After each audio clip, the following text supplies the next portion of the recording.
Hey, everybody, welcome back to another episode of the Talk Shit Get Bit podcast. I'm your host, Michael Parker. Yeah, I'm your co-host, Chris.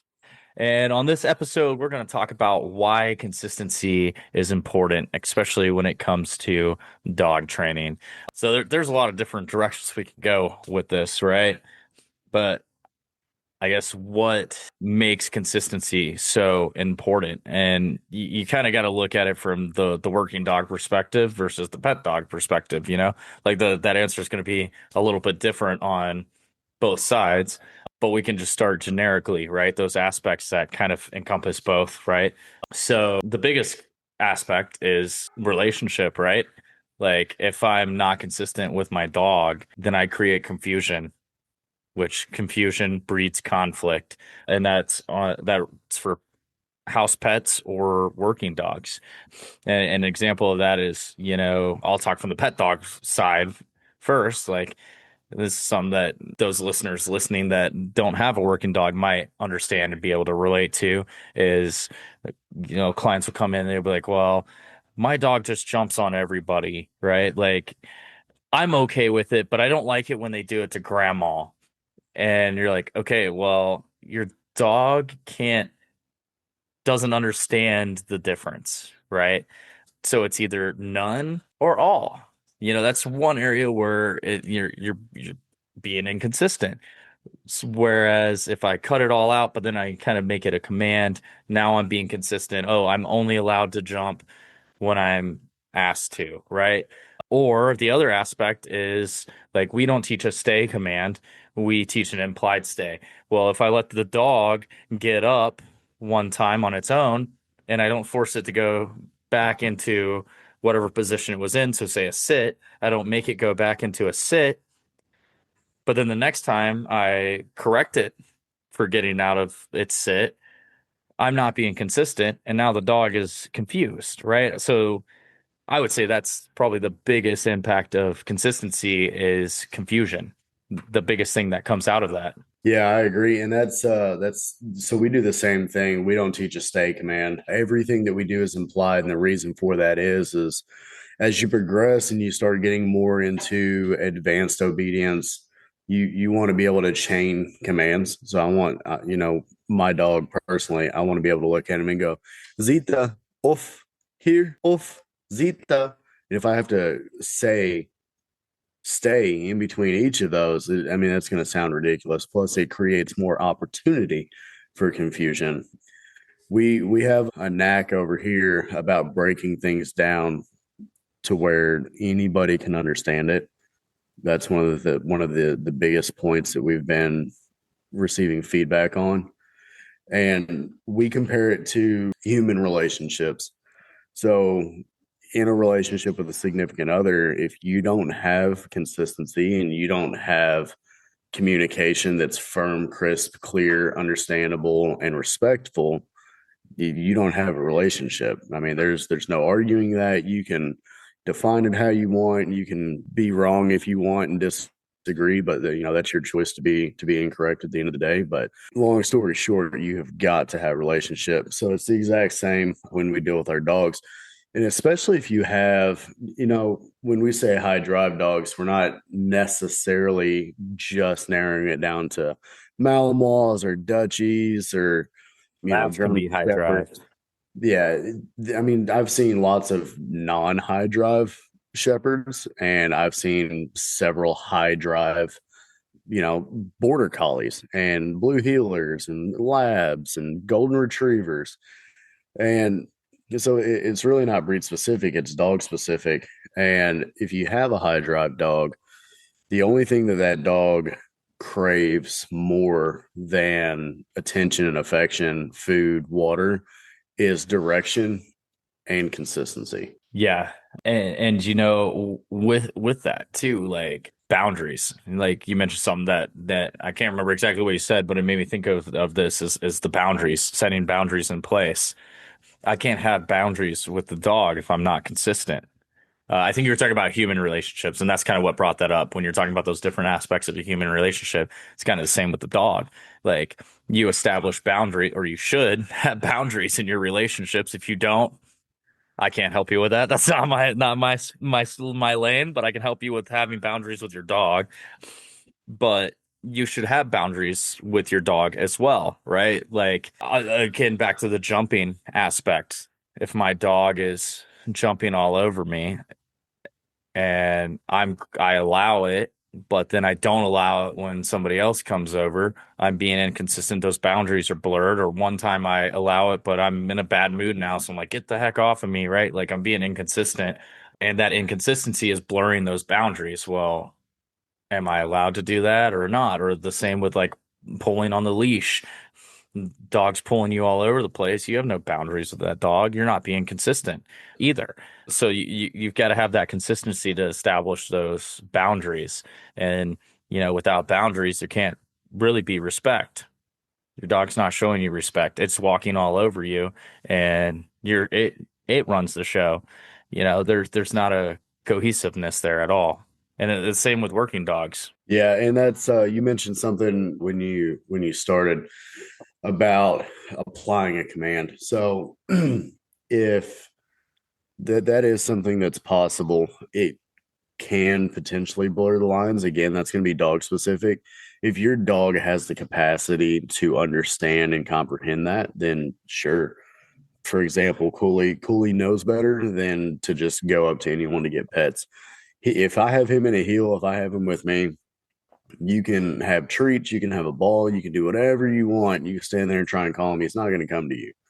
But if I put him into a sit and then I approach you and I wave my hand with the back of my hand towards you and I say, okay, he knows that he's allowed to come over there and receive affection from you. So there's definitely a possibility of, hey, you can jump on this person, you can't jump on that person. I But think it's clear. one of it, yeah, but it has to be clear. And you have to keep in mind, again, like I said, the capacity of the dog. So all the best dogs in the world, the super, super cool advanced TikTok dogs that are being chucked out of Blackhawks and like climbing rope ladders and all that crazy tactical stuff. They have the average mentality of like a 3 to 7 year old kid. Now, in that range, the reason there's a range when we break that down is because you have the ones that are closer to the 7 year old capacity, and you have the ones that are closer to a 3 year old capacity. I have several kids, and there's a massive difference in capacity between a 3 year old and a 7 year old. Oh yeah. So, but then again, my oldest versus my second to youngest at 5 or 6 years old, they were at completely different levels. And that's why I say it's very much dog specific, which is why we do the evals. We kind of run through that. I'm not going to recommend you do a bunch of extra complicated stuff that has a potential to blur those communication lines if I don't feel that your dog has the ability to hold that. So it's definitely something that is worth looking at if it's something that you're interested in. I trained a blue heeler one time out in Lebanon Junction, and one of the biggest complaints was, well, he nips at my grandkids' feet, and I said, well, yeah, he's a herding dog. He's attempting to herd the kids. He said, well, I want him to stop. I said, okay, that's not a problem. I'll just fight genetics and bring that out of him, and we did.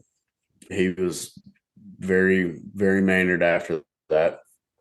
And then the next request from that same owner was, well, I still want him to go work the field because he actually had cattle. So I'm like, all right. Luckily, this dog had the capacity to do that. And that was a learning experience for me. That was early on in the business where I didn't really have all my ducks in a row. And I was just kind of going after it and hoping for the best. I had my skills and I had my education, but like the business aspect of it was still very, very new to me. And I didn't I didn't think to gather all of that information at the beginning because I would have approached things differently if I did. We would have combined training. Hey, this is a small child. You don't get to herd that one. Use this sight picture. Oh, that's a 1,500-pound cow. You can bite that one. So we end up getting it done successfully. And fortunately, that dog had the capacity to realize the difference between the two sight pictures, but not every dog can. And the biggest thing that we run into is people that end up getting their feelings hurt when we tell them that. Dude, I run into that quite a bit. You know, people are like, "Oh, I want my dog to be a protection dog. It's protective and this and that." And then it comes in for an eval, and I'm like, "Your dog has little, if any, potential to be a protection dog. Your dog is actually the last thing I would do is teach your dog how to actually bite somebody because your dog is fearful and reactive and all of this, right? And you know, setting those expectations straight from the beginning with those clients. But you know, kind of back to the obedience aspect and how consistency plays a key there. And like, God, I used to hate it when my dad would say this as a kid, and he would say it all the time, but kiss, keep it simple. Actually, you would say keep it simple, Keep it, stupid. yeah, I keep it simple, I I, stupid. I use just kiss, keep it simple with my clients, but it's the same concept, right? Like, and that's the way we approach the training. One for the clients, most of them, you know, if I overcomplicate it, they're going to struggle with it, which is going to impact that consistency. But also for the dog, like the simpler I make it, the easier it is for me and the handler or owner to maintain that consistency. And back to your point, you know, switching between commands and being able to go from sit to down to heel to go bite somebody to recall and just flowing through commands, keeping it simple is how we're able to do that. If I overcomplicate it, I'm making it very hard on myself. And we teach our dogs through everything that we do.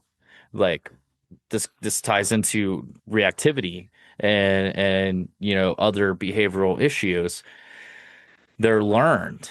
We've kind of talked about that in the past. Those are learned through consistent responses. So like dogs that are, you know, fearful and or reactive, you know, they learn to be that way because one, it's allowed, you know, the owner doesn't say, "Hey, no, we're not doing that."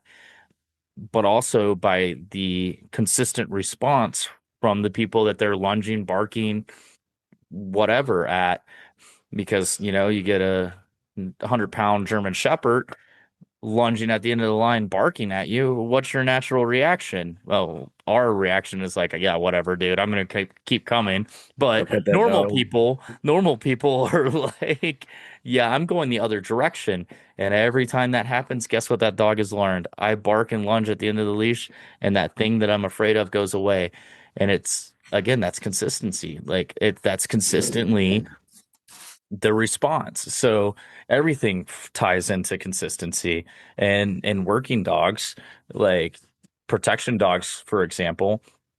Yes, we're painting all kinds of different sight pictures, but we're consistent in the way we deploy the dog, right? We're consistent in the regularity of training and painting those different pictures. But you could question whether being consistent impacts how they perform. I would say it impacts it positively because yes, it's going to be different in training than in real life, but by consistently building within that dog all the different sight pictures, but the core structure of everything is consistently the same.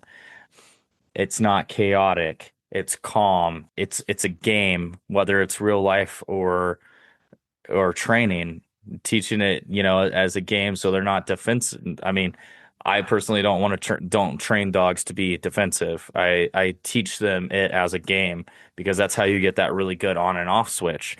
That's that consistency in training. Every time I pull my dog out and we do a bite, it's calm, it's controlled, and I teach it as a game. We're playing the game. All right, now we're done. Chill. And so she has that understanding. As soon as I tell her to out, the game's over and she's going to lay there. And that's why my protection dog, you could be petting her. I can tell her to bite you. She's going to bite you. I can tell her to out and you can go back to petting her because of that consistent picture. Yeah, and I think I think a good example of where consistency plays a role in protection work or apprehension is the way that the dog targets and bites. So Yes, that's like true. you have a targeting system, I have a targeting system. So for me, I don't care what the scenario is, I don't care what the sight picture is. I have watched my dog deploy, chase down a suspect.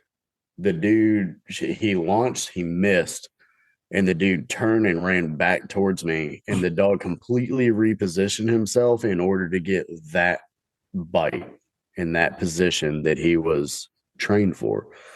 That actually, when we went down and did our certification, it actually created an issue. So I at that time, I did not have a bite suit, and essentially it was just me. So I was decoying my own dog, which is, that's a debate in the field whether you should decoy your own dog or not. Listen, I decoy my own dog. I've decoyed my own dog hundreds and hundreds of times, and he has never bitten me outside of a training scenario.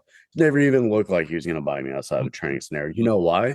Because we have clear communication, Yeah. we have consistency, and I control his economy, and he knows that. But outside of that spectrum, at the time, because I didn't have a suit, all I had was a left-sided intermediate sleeve. So 100%, well, the 99% of our bite work was done on a forearm.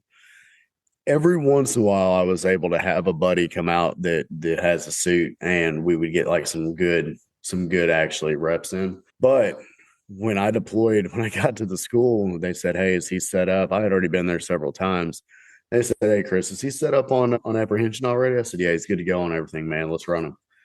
So they ran out in the field. They took off running. They're running away from the dog, and Cooley ran up to the dude's back, took a sharp turn, ran around in front of him, ran past the decoy, spun around, and come back so he could get a front left forearm bite, because that was his sight picture and that was his consistency. He was used to that under pressure.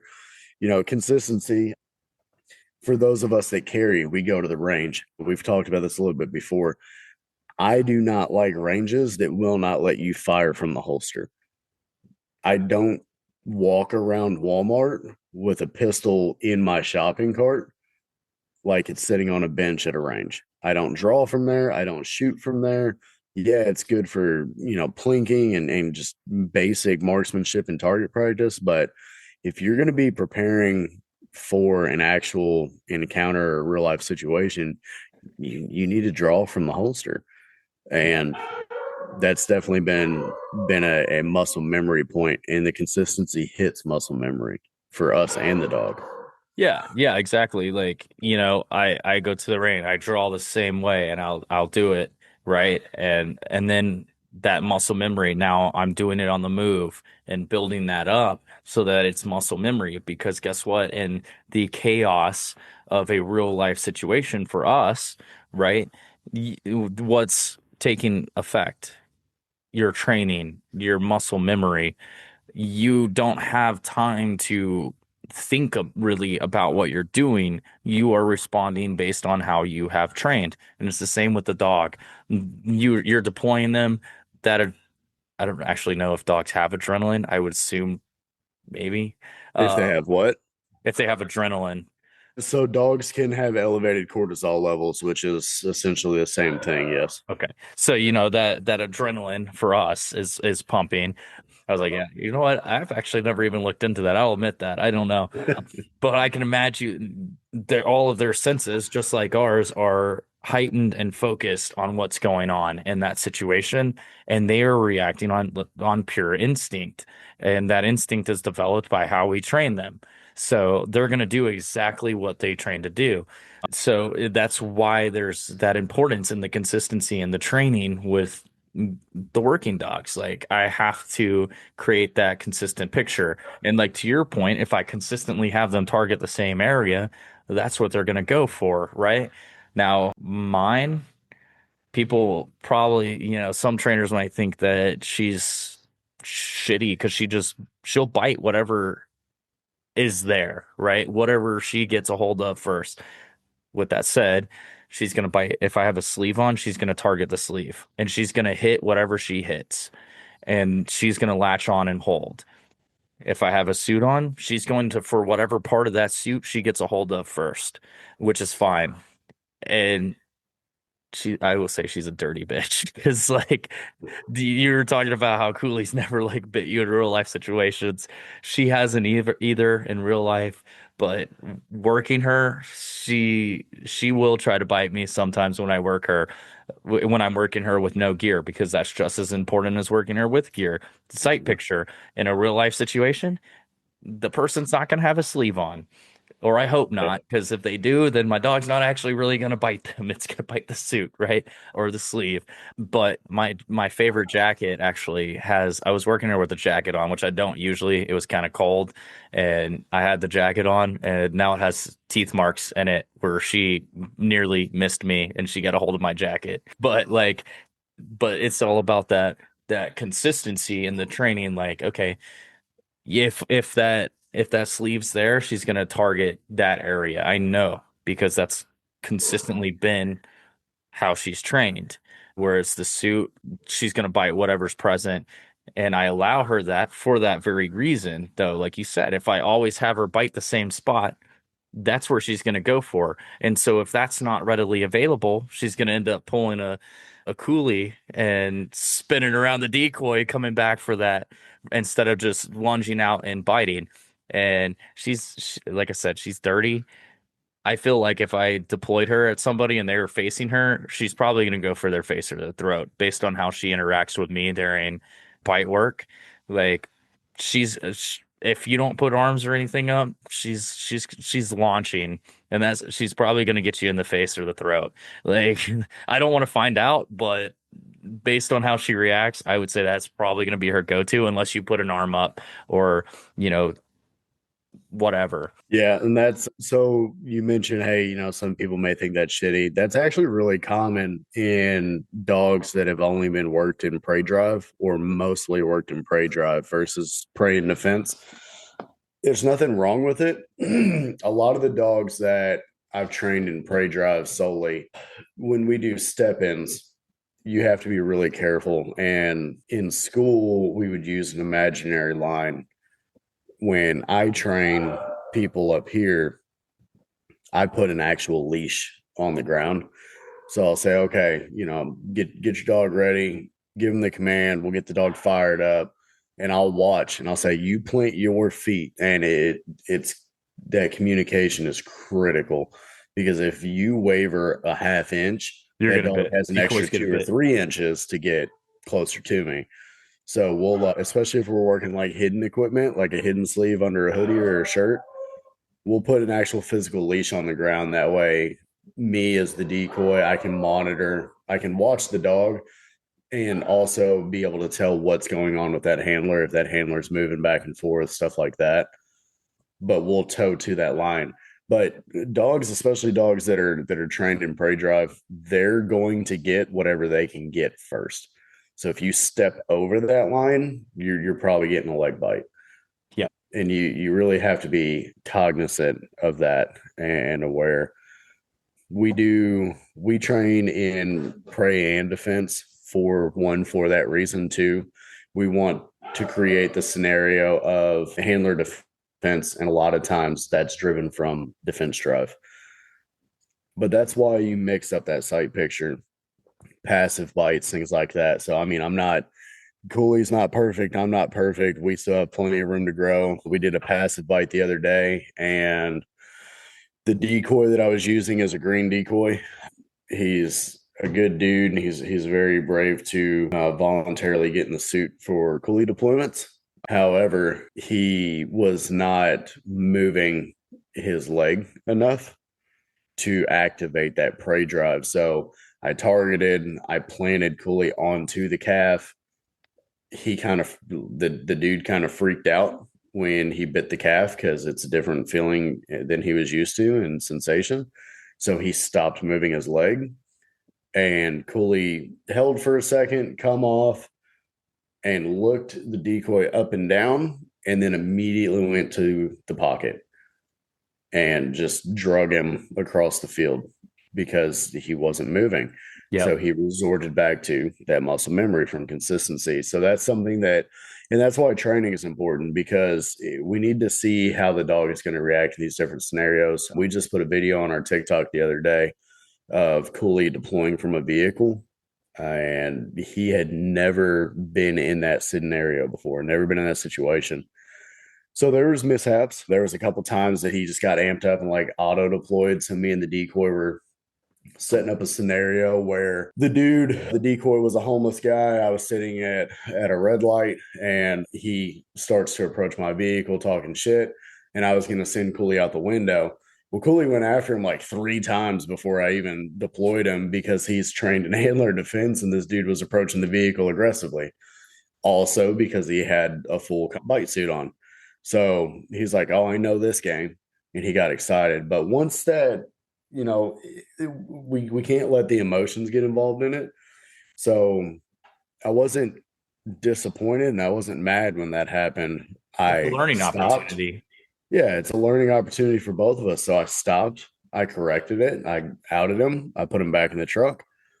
I watched him closer. I started watching that canine body language, looked for the precursors, and then we got it to where we could nail it down. And then when he did it successfully, he did it right. We made it a huge party and a huge deal, and he was able to make that association.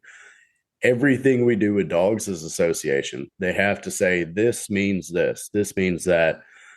One of my clients today, there is a kid. We're actually training the dog for service work. So we were doing some DPT and some positioning, and we've already done the obedience on him. And there is one specific kid, he's a young teenager in the neighborhood that this dog just does not like. I don't know if something has happened. I don't know if he's ever taunted the dog or if he just gives off bad vibes. I don't know what it is. So they set it up to where the kid was walking around the backside of the fence today so I could see the reaction.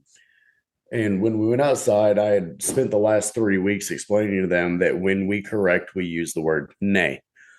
We use the word nay for no, even with pet dogs. And the reason is association and consistency. So we pair a correction with nay. If you pair a correction with no, then figuratively, in theory, every time you and your significant other get into an argument and y'all are yelling in the house and you're like, no, you're not going to do this, your dog should be sitting in a corner somewhere twitching, waiting for a correction because they've made that association through consistent communication. So we use nay because at no point, I mean, unless you're just like a really pissed off German dude or a Dutch guy, at no point are you going to be like, nay, you're not going to use my debit card. No, you're not going to do that. We don't use that. So it's an abnormal thing, or abnormal word.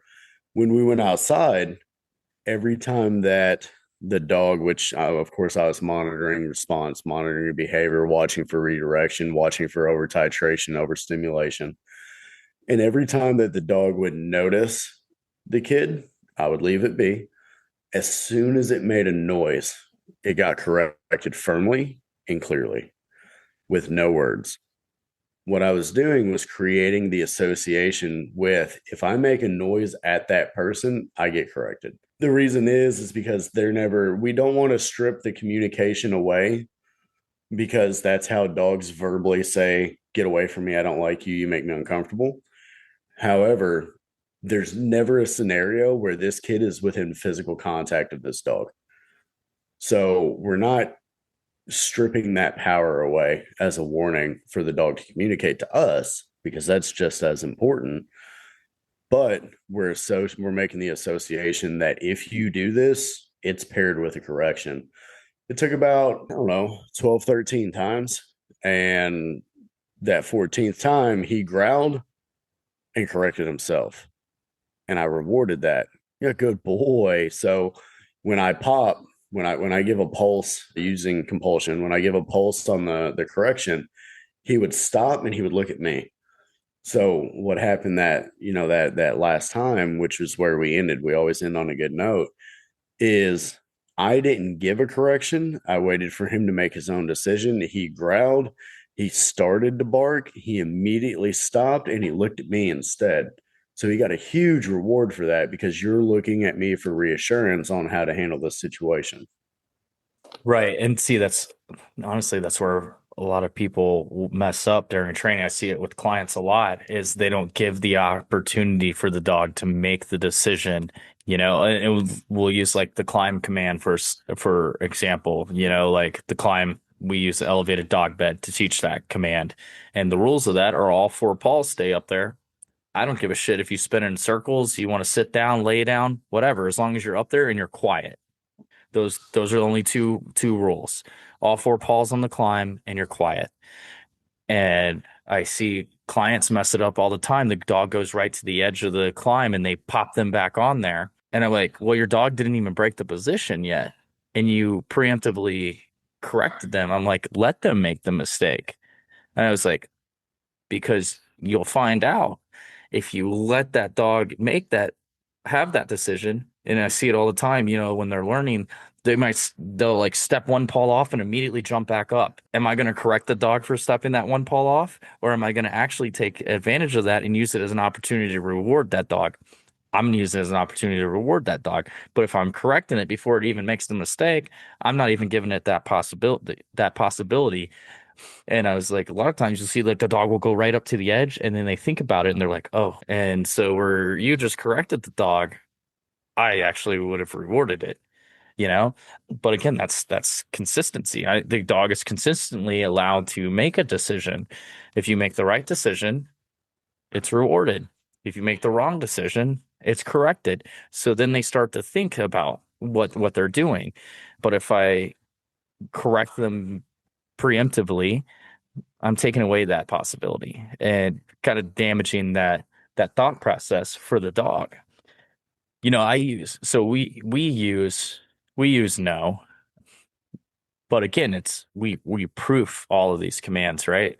And to your point, like yeah, you're yelling if you're yelling no at somebody else, like theoretically your dog should be like, oh shit. But the way we use the e-collar is primarily as communication. So anytime I'm talking to my dog, I'm tapping the e-collar.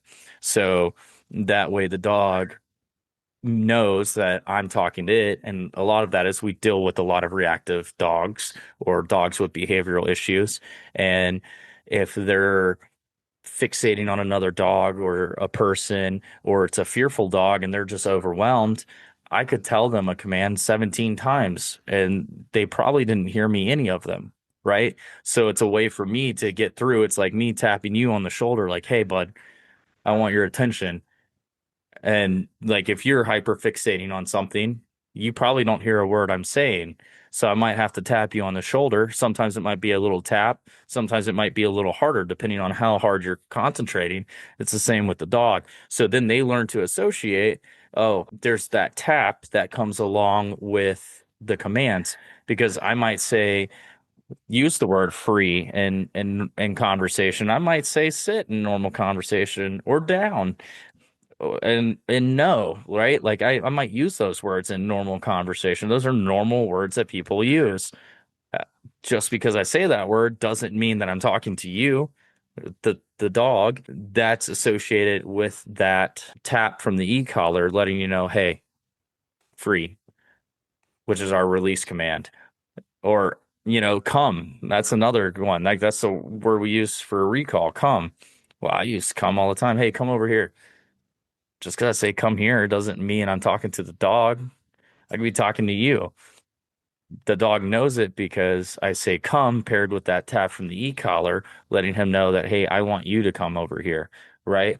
Again, but that's all consistency. I kind of wanted to talk too a little more about like the behavioral aspect, because again, a lot of what we do is behavior modification. If I want to change those negative behaviors that like we were talking about, are caused by consistent responses from people, what do I have to do? I have to consistently train the opposite.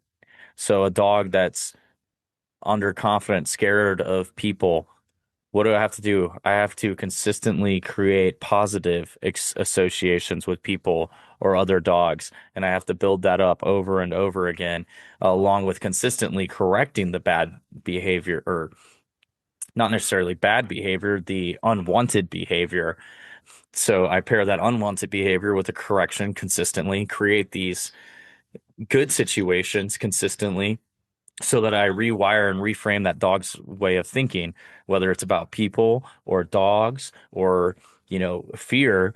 If it's scared of this stuff, I got to create those consistent good associations. So it's like, oh, that's nothing to be afraid of, and build that confidence up. So consistency is key to every aspect of dog training.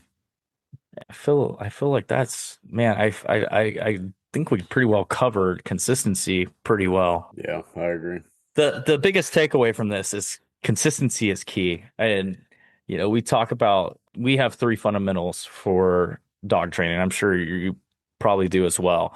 Timing, motivation, and consistency. And every time I'm working with a new trainer, I always ask them which one's the most important. And there's not a right or wrong answer. They're all the fundamentals because they're all important. But I'll ask them, which one do you think is most important?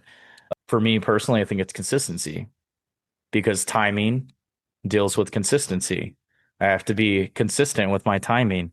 If my timing is off, it impacts my consistency. Everything kind of impacts the consistency. The same with motivation. If I don't consistently bring the right motivation, then the training is off. So to me personally, consistency is the biggest aspect of dog training. It's the biggest way to mess your dog up or the biggest way to build your dog up.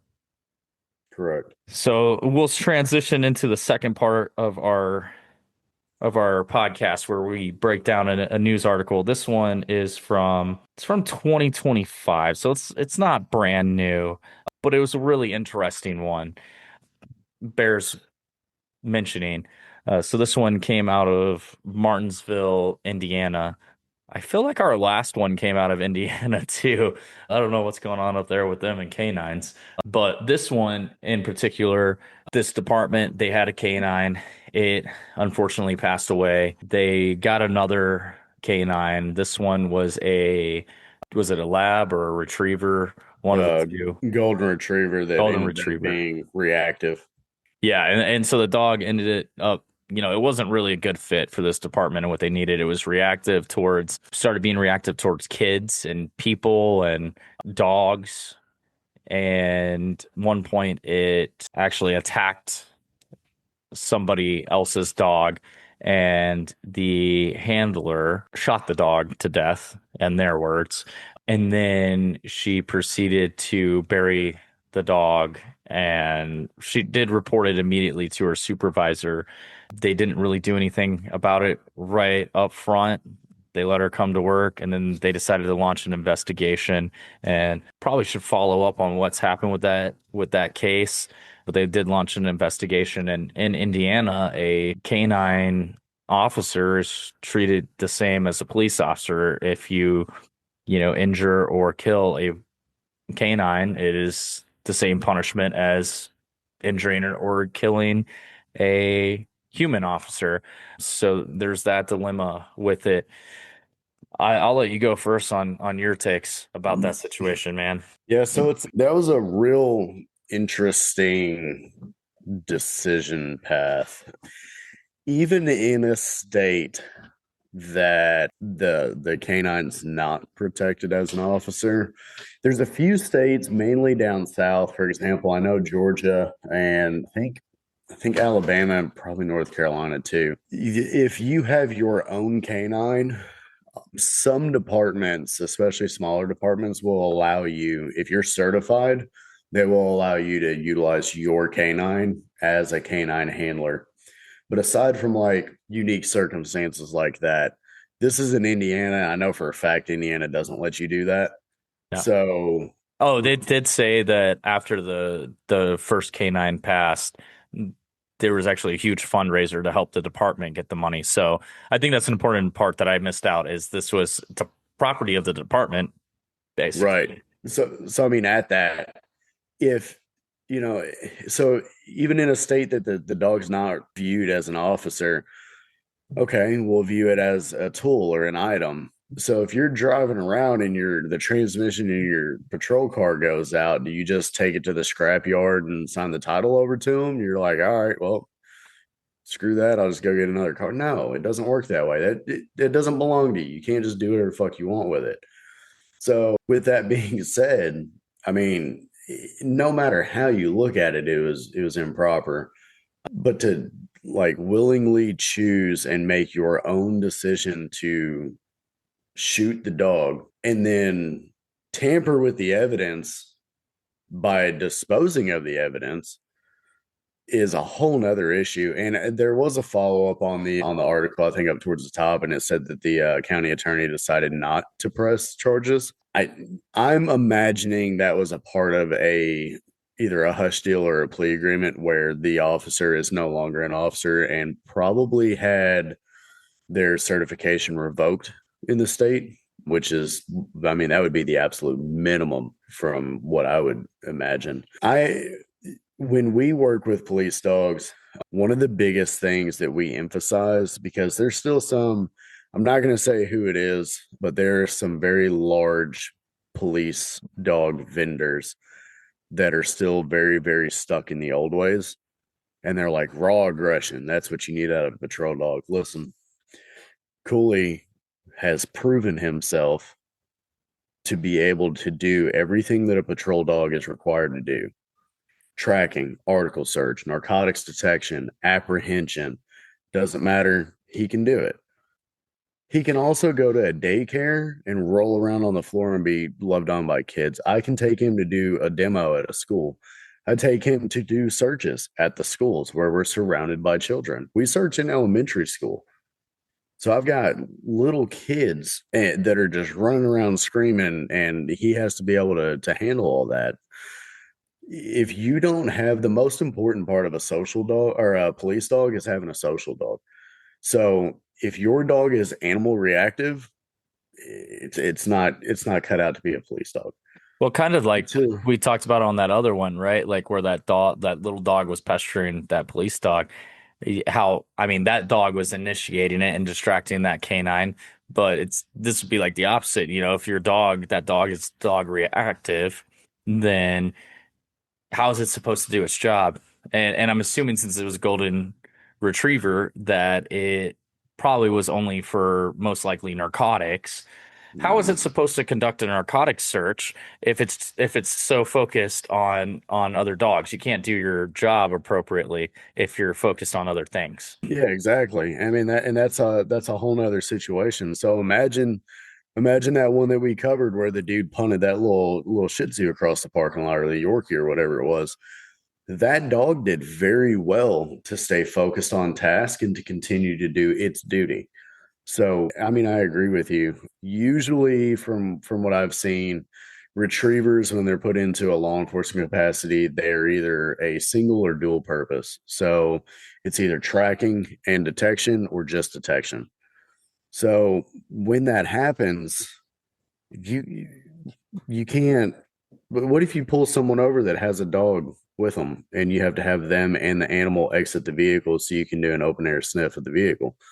Your dog's not going to focus on the search because there's another dog within sight. So that was a failure on the agency's department. Whoever headed that up and was like, "Yeah, we'll take that dog," that was a complete and utter failure. They set that up for failure from the get go. But the response reaction from that officer is also 110% unacceptable. Whether you look at it from, if that, I don't understand how there weren't charges pressed if police canines are regarded as officers or equal to human officers. That should have been a murder charge. Oh yeah. And like that's my biggest thing. It's like thinking about because I'm a troubleshooter and I like to think about the process behind things.